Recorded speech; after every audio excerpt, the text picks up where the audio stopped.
Kalen gives you a thumbs up, you can go. All right. Today I'm going to speech over CPR and how to do it more specifically. So every year in the United States, there are 350,000 people that wind up having some kind of cardiac arrest and out of the hospital. 90% of these people die, and that's because there's no one there to provide CPR or any other kind of medical aid. And you know, the EMS just can't get there on time. So what would you do if somebody collapsed in front of you, somebody close to you collapsed in front of you, and you don't know what's going on? Well, it's very likely that you're going to be the only person who can save their life. For my credibility, I am CPR sort of BLS, which is basic life support, certified. My card here somewhere. No, I don't. Never mind. But which means I am certified through the American Safety and Health Institute to provide CPR to somebody who has been incapacitated. There are 7 total steps according to the Red Cross on how to give CPR, and the first 4 are what to do before you start CPR, and the last 3 are to actually how to correctly perform chest compressions and rescue breaths. Alright, so we'll start with the 4 steps to prepare the scene. When you see somebody collapse, you got to make sure the first step would be assessing your situation. You don't want to run in and get yourself hurt, because if you get hurt, you're useless. Many of you are useless, so there's that. But like, you want to make sure that there's no like down power lines or anything like that that could have, that could wind up killing you, which would be problematic.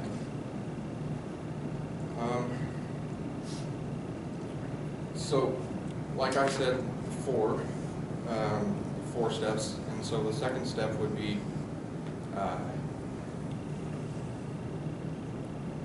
calling 911. Sorry.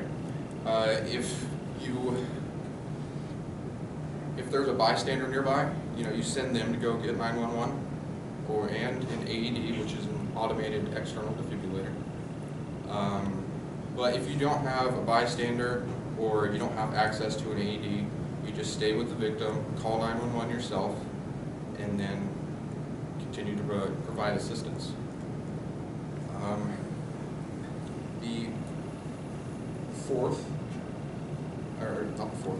third step is to open the airway, and to do that, you lie the person on their back, and then you tilt their head up with their chin pointing up, I guess, and this prevents any blockage in the airway.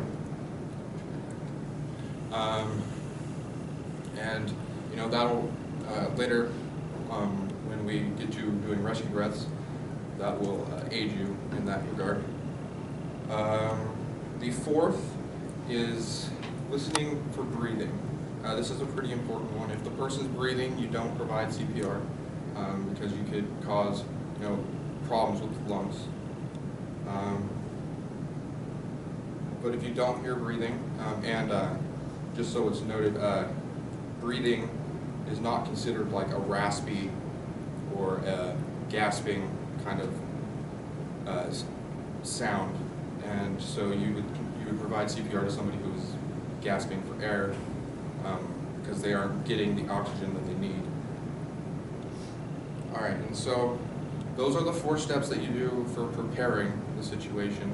There are 3 steps with the actual CPR part, and that is the push hard and push fast, which for you dirty-minded people out there, you probably get the wrong idea when I say that, but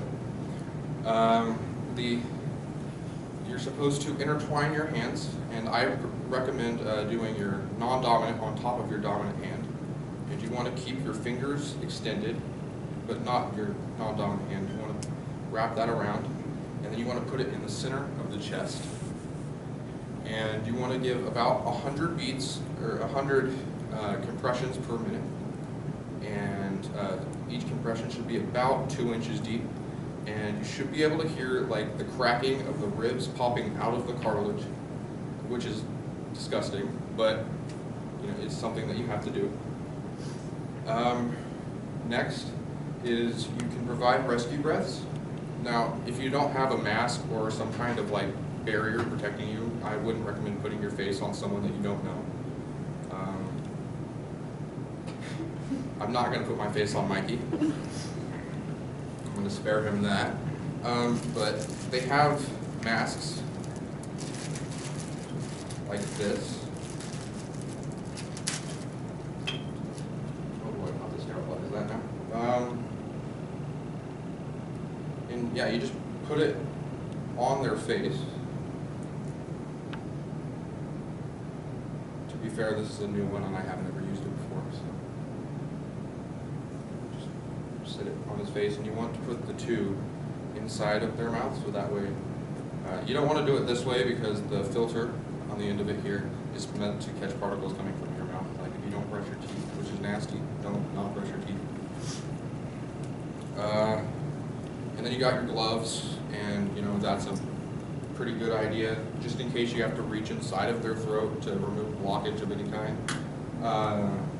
Like if Mikey choked on a Lego, because he seems like the kind that would choke on a Lego, you would have to reach in there and physically remove the leg. Like if you can see it, you're supposed to reach in there and pull it out.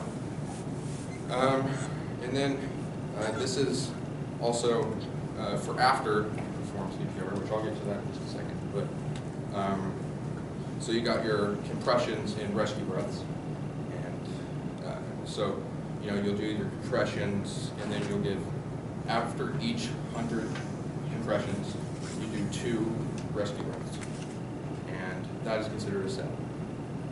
And then you like rinse and repeat, and you keep doing that until either A, EMS or another medical responder shows up, or B, you know, you get too tired to continue.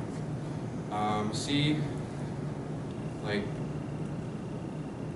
they start to show signs of life. I mean, as soon as if they start to show signs of life, good for you. You just brought a person back from the dead, essentially,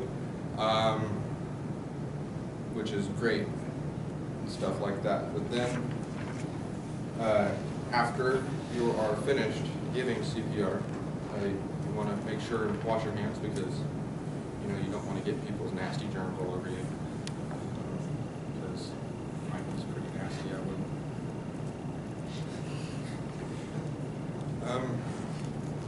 And so, and then on the legal aspect of things, you are protected by Good Samaritan laws if you are going to give CPR to somebody. Even if you're not certified, you're protected by law, so they can't turn around and sue you if you don't give it right. But if you don't do it right, they're probably not going to live anyway, so oh well. Good riddance. But there's another thing that you need to be aware of when you are assessing your situation, and I forgot to bring this up. You're going to want to check for a do not resuscitate, or a DNR order, and that is an order signed by a doctor which says that basically this person doesn't want to be resuscitated or be given CPR at all. They just kind of want to die a natural death, which is stupid in my mind, but oh well, I don't make the laws. But yeah, if you find a DNR break, they'll either have like a bracelet, a necklace, or some kind of wallet card. And those are the things that you're going to want to look for.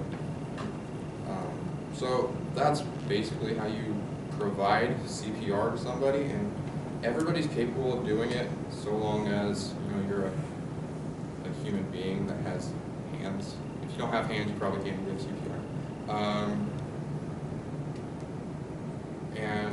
So I've covered the 4 steps of completing the before CPR, to recap, which were the assessing situation, calling 911, opening your airways, and listening for breathing.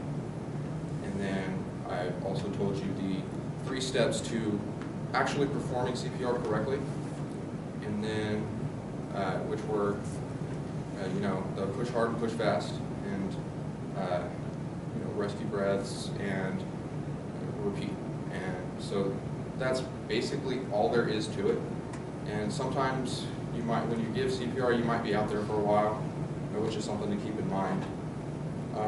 Hopefully now you'll be ready to stand up and save someone's life, be that hero. And thank you.